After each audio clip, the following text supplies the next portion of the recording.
The second way I'd like to suggest that we view the claims about Jesus, the second example I'd like to give is that of the Syrophoenician woman in Matthew chapter 15 and also in Mark chapter 7. Go to the PDF and you'll see those passages, and please do read them. They're really important. We can't get into the full explanation of both passages, but I want to at least give you this connection once again to how that woman saw Jesus and her claims about him, and why that's so impressive and important, and why it matters in how we view what we believe as Christians to be different from everybody else. So a couple of ideas here. First of all, she's a Gentile woman. In other words, she has two strikes against her right away. First of all, she's Gentile. That means she's outside the family of God as far as the Jews were concerned. But the second problem is that she was a woman. And I want to emphasize this point for just a moment and to suggest that one of the wonderful things about Scripture is how it places women in such preeminence in Scripture, and of course then in life.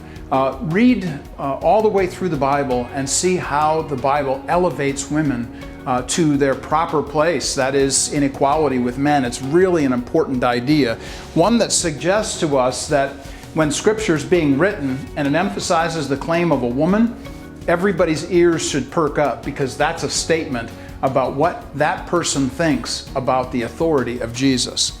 So she also came from a place called Tyre and Sidon, which today in our framework, generally speaking, we think about this place as Lebanon. But during the time in which, or in centuries past, she came from a place where Jezebel came from. This was anathema as far as the Jews were concerned. Anybody that came out of Tyre and Sidon, they were of no good repute.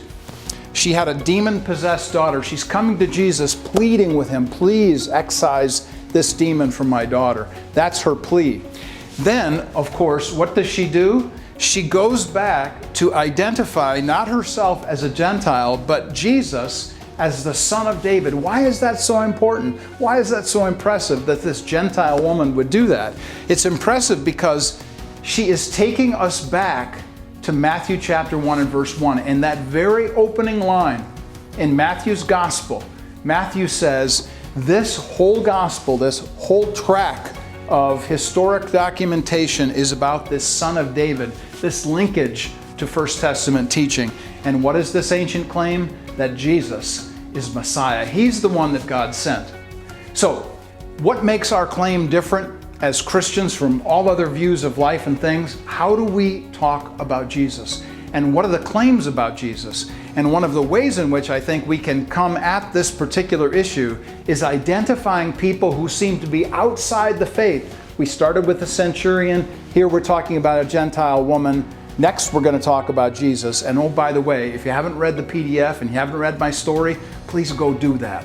That story kind of encapsulates my whole point about why Jesus' claims are so important.